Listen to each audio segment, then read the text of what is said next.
के गरी ग्यास्ट्रिकको दबाई अरे होइन, यसलाई वनस्पति भन्छ तर यसको नाम चाहिँ भन्न मिल्दैन अरे होइन सामाजिक सञ्जालमा। अनि त्यही भएर चाहिँ मैले पनि घर नजिकै थियो, अनि त्यही भएर मैले पनि दुईवटा पत्ता लिएर अनि 2 गिलास पानीमा उमालेर मैले पनि अब ट्राई गर्दैछु कस्तो हुन्छ होइन। यसमा चाहिँ अब प्रेसरहरू लो छ भनेपछि यसमा के गरे बिरे नुन राखेर चाहिँ खानुपर्छ भने मैले यति चाहिँ खाएको छु, के कस्तो कस्तो भइरहेको हेरौँ कस्तो हुन्छ।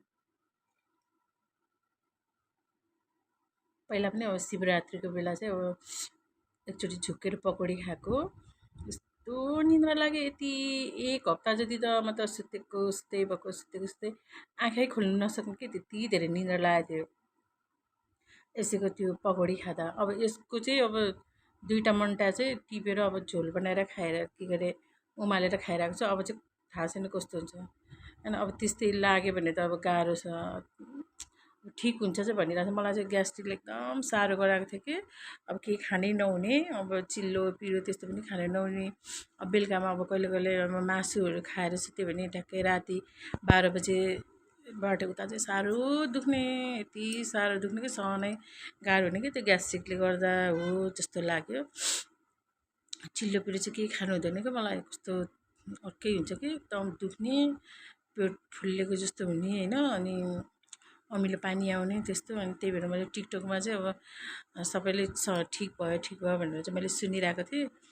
अनि हिजो नै हो थाहा पाएको, त्यही भएर मेरो घरको नजिकै यो चाहिँ त्यो अचार खाने भनेर लिएको थियो नि, त्यो फाल्दाखेरि चाहिँ जहिले उम्रिरहेको हुन्छ कि यो। पहिला पनि थियो उखालेर फाले, हिजो पनि अब उखालेर फाल्ने भनेर सोचिरहेको थिएँ। राति ठ्याक्कै फेरि त्यो टिकटकमा देखेपछि त ओहो यो त यस्तो काम लाग्दो रहेछ भनेर चाहिँ फेरि मैले बिहान 2 टमाटर लिएर चाहिँ यो 2 गिलास 4 गिलास भने 2 गिलास पानीमा चाहिँ हालेर अनि 1 गिलास गरेर 1 कप 2 कप हालेको 1 कप बनाएर अब पिउँदैछु 4 टाइम भने चाहिँ हेरौँ कस्तो हुन्छ होइन। यसले चाहिँ कतिको ठिक गर्छ सबैभन्दा विश्वास होइन, अब सबैलाई भइरहेको छ विश्वास गरौँ। आज कस्तो हुन्छ अब विचार गर्नु पऱ्यो। अब त्यस्तो प्रेसर लो भएन र अनि त्यस्तो निद्राहरू लागेन भने चाहिँ अब भोलिबाट चाहिँ 4 टमाटर टिपेर खान्छु। के तातो बनाएर चाहिँ अनि त्यो के गरेँ चिया जस्तै खानुपर्छ अरे कि यो दबाई त कहाँनै मिठो हुन्छ होला, त्यो पनि हेरौँ कस्तो हुन्छ चाहिँ। अनि जस्तै प्रेसर हाईलाई चाहिँ एकदम ठिक गर्छ अरे फेरि मैले सुनेको होइन।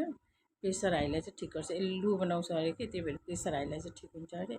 अनि ग्यास्ट्रिक कब्जियत भएकोलाई पनि ठिक हुन्छ। प्रेसरवाला हुनुहुन्छ भने